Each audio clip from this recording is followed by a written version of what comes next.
Começamos o Liberdade de Opinião e já vamos direto conversar com o nosso comentarista, o jornalista Fernando Molica, que está no Rio de Janeiro aguardando a nossa chegada. Rio de Janeiro ensolarado. Tá bonito o amanhecer hoje aí na cidade, hein, Molica?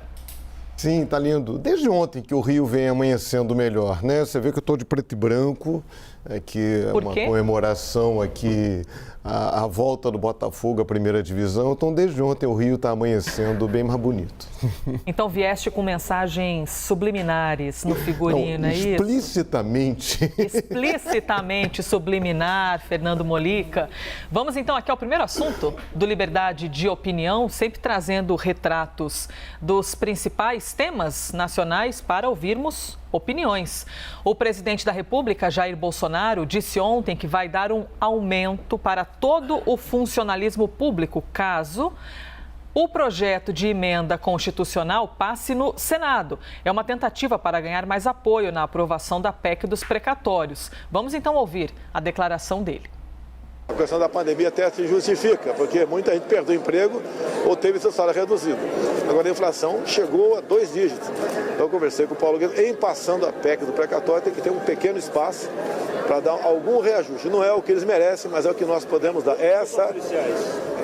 Todos os servidores federais. Todos os servidores federais, sem exceção. E concursos públicos também? Olha, o concurso público é apenas o essencial, como fizemos para a PF e PRF, apenas o essencial. Tá? E nós aí, dessa maneira, estamos mostrando responsabilidade. No tocante à reforma administrativa, como você bem sabe, não atingirão os atuais servidores. Essa proposta de orçamento para o ano que vem, para 2022, enviada em agosto ao Congresso, não previa o reajuste para os servidores públicos. Por isso que a nossa própria Tarja está dizendo ali, dinheiro viria do espaço aberto pela PEC dos precatórios. Então, seria mais uma fonte de renda, né, de dinheiro em cima da PEC dos precatórios. Segundo entidades sindicais, a última recomposição salarial para 80% dos servidores ocorreu em 2017. Fernando Molica, declaração do presidente Jair Bolsonaro, então, seria para ganhar mais apoio na aprovação da PEC dos precatórios, que já passou pelos deputados, mas tem ainda muita partida, muito jogo pela frente com os senadores. Sim. Quando ele coloca a possibilidade de aumento dos servidores, que estão há muito tempo, com exceção dos militares, os servidores estão há muito tempo sem aumento, ele joga aí para tentar mais apoio e, claro, joga para a eleição do ano que vem. Ele quer entrar em campo na eleição do ano que vem com algum reajuste para os servidores. Agora, essa PEC, há pouco tempo, agora há pouco, o Uribe falou em PEC Gato Félix, né? Semana passada, um colega de Brasília falou que era PEC Coração de Mãe, né? Sempre cabe mais um. Eu diria, ou é PEC Rexona, né? Aquele desodorante, né? Sempre cabe mais um. Ou então eu lembro também da bolsa da Mary Poppins, né? Que ela ia tirando, saía uma opção de coisa daquele personagem Mary Poppins, que é um filme bem legal. Enfim, vale tudo. Então, como é que é isso, né? O presidente, na prática, está quebrando toda aquela promessa de ajuste, aquela promessa de segurar a onda aí nos reajustes dos servidores, aquela tese do Paulo Guedes, o servidor público já tem a garantia do emprego, ele não fica desempregado. Agora, é claro que isso afeta muito a ausência de reajustes, ainda mais no momento que a inflação subindo tanto. Isso afeta muito a vida dessas pessoas, dos servidores públicos. Não tem jeito. Então, o governo tenta criar esse espaço. Só que o espaço vai ficando muito grande. Então, vira a história lá dos 40 bi, né, seria aí dos 90 bilhões que essa PEC possibilitaria graças ao calote nos precatórios. Aí 40 bi para pagar o aumento do Auxílio Brasil, fazer com que o Auxílio Brasil chegue a R$400 até o fim de 2022, deixar isso claro. Aí vem a desoneração, a prorrogação da desoneração daquele grupo de empresas, que seria aí mais 8 bi. Aí vem mais isso, mais aquilo, aí ainda teria que haver aí 15 bi, né, os cálculos feitos ontem, até pela Raquel Landim, nossa colega, se fosse para um aumento de 5%, geraria uma despesa de 15 bi. É muito dinheiro. Né? E como é que vai caber isso tudo na PEC? Aí há pouco a gente viu, aí já tem mudança de tirar os precatórios da PEC dos precatórios. Aí começa a contabilidade criativa. Essa ideia de você pegar uma nota de dinheiro e ficar esticando para ver se esse dinheiro estica. Não é fácil, é uma situação grave e pior, não resolve a questão da grave crise social. Porque entre as pessoas que recebem o auxílio emergencial, que recebiam o auxílio emergencial e agora as que vão receber o Auxílio Brasil, tem uma diferença aí de 17 milhões de famílias. É muita gente que não conseguiu se realocar no mercado de trabalho, que não conseguiu voltar às suas atividades normais, muito por conta até das dificuldades criadas pelo próprio governo. Nessa instabilidade política, instabilidade institucional, isso dificulta a retomada no mercado de trabalho, dificulta a retomada da economia, como a gente tem visto aí nessas estimativas do PIB. Elisa. 8 horas e 36 minutos, eu vou lhe trazer mais um assunto aqui, tá bom, Molica? Para na sequência podermos ouvir a sua opinião. Para você que nos assiste ao vivo pela televisão ou de repente por meio de um celular, um tablet, computador ou por meio da rádio, CNN Rádio, ao vivo neste momento às 8 horas e 36. O presidente do Banco Central, Roberto Campos Neto, e o ministro do Desenvolvimento Regional, Rogério Marinho, estão em Lisboa participando do Fórum Jurídico. E em seus discursos, algumas questões chamaram a atenção, detalhes divergentes, discursos divergentes. Campos Neto defendeu o controle de gastos. Já o ministro Rogério Marinho disse que a visão do país não pode ser apenas fiscal. Vamos ver então um pedaço das duas entrevistas. Eu acho que ter algum nível de equilíbrio nos gastos seria muito importante, acenar com algum corte de gasto, alguma coisa nesse sentido. Eu entendo a dificuldade e entendo que o mundo político gera suas limitações nesse sentido e entendo que foi feito um trabalho, né, nesse sentido. Mas o fato é o seguinte, o que a gente tem que olhar para frente é o que vai realmente equilibrar a percepção no futuro, independente do que está acontecendo no curto prazo, é se o Brasil tem capacidade de ter um crescimento estrutural mais alto. Nós somos um país complexo, nós somos um país onde há muitos desafios a serem vencidos ainda. E aí a nossa visão necessariamente não pode ser uma visão meramente fiscal, meramente monetária.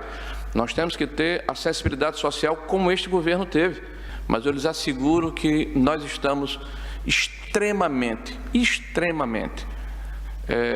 convencidos de que o caminho é esse. Molica, temos aí então discursos antagônicos e que chamaram a atenção dos investidores lá fora. De maneira geral, de que forma você analisa essas diferenças nas palavras e até que ponto isso pode trazer algum resultado negativo para o Brasil? Olha, isso aumenta, essa divergência que não é nova, só que antes quem estava no polo da responsabilidade fiscal era principalmente o ministro Paulo Guedes. Lembra? Ele até insinuava que o Rogério Marinho, esse que apareceu há pouco, era um ministro fura-teto. Agora que o Paulo Guedes também se conformou aí com esse fura-teto, com um ajeita-teto, então sobra para o presidente do Banco Central, que por conta aí da autonomia do Banco Central, ele tem mandato, ele não pode ser demitido pelo presidente Jair Bolsonaro, ele vai ficar no governo até fim ali de 2024. Então ele tem condições de fazer expor essas opiniões de uma maneira bem segura, porque ele não depende do governo, ele não pode ser demitido pelo presidente da República e cabe ao Banco Central tomar medidas para, por exemplo, controlar a inflação. Agora, a repercussão disso no exterior é muito ruim, porque fica essa ideia, mantém a divisão do governo, no exterior e dentro do próprio Brasil. Afinal de contas, o que o governo quer? O governo quer austeridade, como a pregada pelo presidente do Banco Central, ou quer liberar gastos para a área, com a desculpa da área social, como diz o ministro Rogério Marinho. A ideia do teto de gastos, quando foi estabelecida lá no governo Temer, era exatamente essa, criar um limite para os tetos para obrigar o governo a cortar gastos. É uma coisa que eu sempre falo aqui, os subsídios, quando o governo abre mão de impostos em várias áreas que beneficiam diferentes categorias, desde grandes empresários até profissionais liberais. liberais, como advogados, até jornalistas, médicos, que podem usar o Simples. O Simples resolve a vida de muita gente, mas atrapalha o caixa do governo. Aqueles abatimentos que a gente tem, descontar despesas médicas, escolares no imposto de renda, os sistemas, você tem ali a Zona Franca de Manaus, você tem várias maneiras que você poderia cortar dinheiro.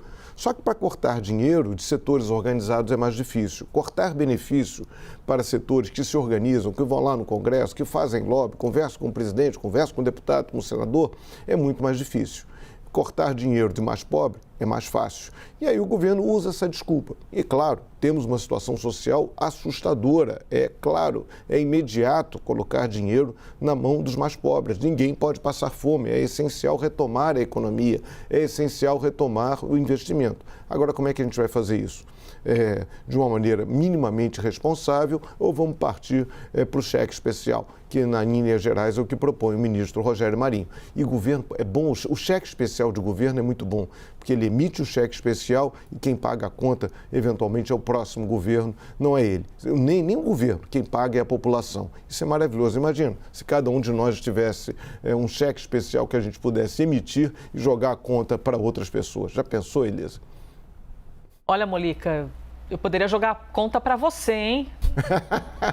Um singelo gasto, não sei, uns 50 mil reais, assim.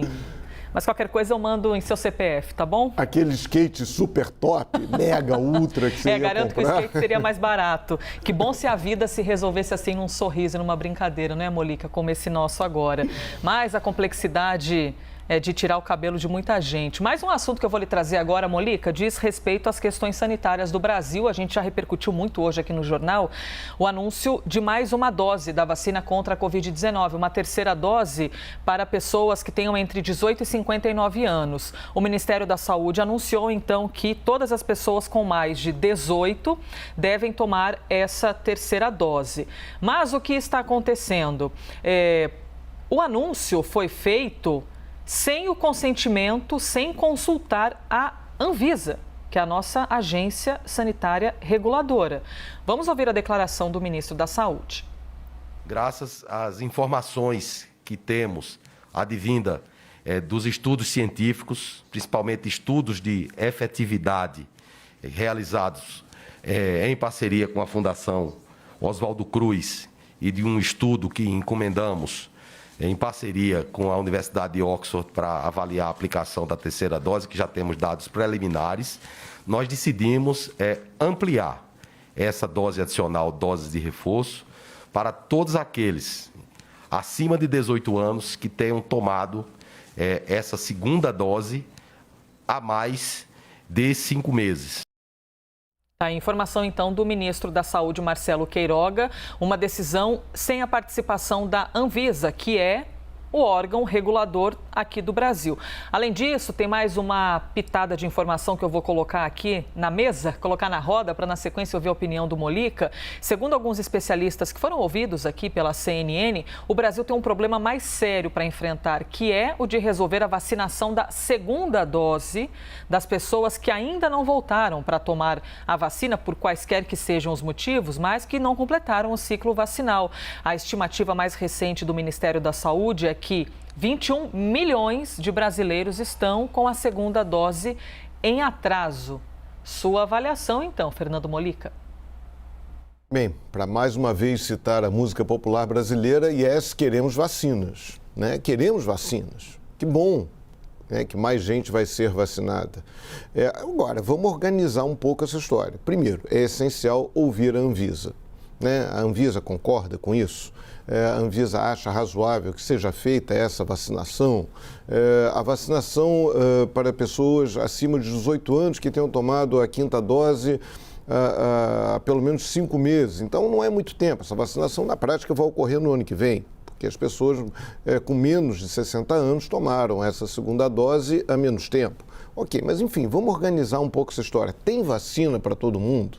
A vacina da Janssen está disponível, pelo que eu ouvi ontem, em São Paulo haveria uma falta dessa vacina. Então, isso é importante estabelecer esses parâmetros. E, como você citou há pouco, a questão da segunda dose, isso é essencial. Mais importante do que dar a terceira dose é garantir a segunda dose, Por que essas pessoas não estão indo se vacinar? Falta dinheiro para passagem? É possível. Falta ânimo. O fato da doença estar diminuindo, né? As pessoas, o número de mortes diminuiu bastante graças à vacina. Isso está fazendo com que as pessoas relaxem um pouco a segunda dose, comecem a achar que não precisam. Cadê a campanha do governo federal estimulando as vacinas? E a gente tem, é quase um movimento contraditório do governo. No mesmo momento em que o ministro da Saúde fala em ampliação das vacinas para essa terceira dose, pessoas acima de 18 anos, fica o governo federal 2, 3 semanas, baixou aquela portaria desobrigando as pessoas a se vacinar para conseguir emprego, impedindo a demissão de pessoas que não tivessem o cartão de vacina. Vem o secretário da Cultura e diz que não vai dar dinheiro, a lei Rouanet, a antiga lei Rouanet, projetos que exigirem vacina para a presença das pessoas não serão contemplados. Então você tem um movimento do próprio governo desestimulando o uso das vacinas. Você não vê o presidente da República que não se vacinou, o presidente da República que volta e meia dá declarações contra a vacina, questiona a validade das vacinas. Então o que você tinha que ter nesse momento, vamos lá, faz um movimento organizado. Vacina, legal, queremos vacinas para todo mundo, para dar e vender. Agora, organiza, faz campanha, mostra para a população. Se você não tomou a segunda dose, vá lá tomar a segunda dose. A pessoa não tem dinheiro para passagem, cria-se um mecanismo com prefeituras de fazer uma busca ativa dessas pessoas. O vacinador ir atrás dessas pessoas que tomaram a vacina. Está tudo registrado lá, a primeira dose, está tudo registradinho, tem o nosso nome, tem o nosso CPF, dá para ir atrás dessas pessoas. Então, vamos organizar. Primeiro, que bom que o governo quer estimular mais vacinas. Que bom. Agora, vamos organizar um pouco isso, senão não adianta nada. Fica aquele time que tem muitos jogadores, um time jogando para todo lado e sem nenhum técnico. Tem que ter técnico. Na verdade, é o que falta mais nesse governo. É um técnico para organizar todas essas jogadas. Inclusive aquela que a gente falou há pouco. Se vai gastar mais ou se vai gastar menos. Enfim, Elisa. Fernando Molica, obrigada, por mais um dia conosco aqui no Liberdade de Opinião. Obrigado, bom dia para todo mundo.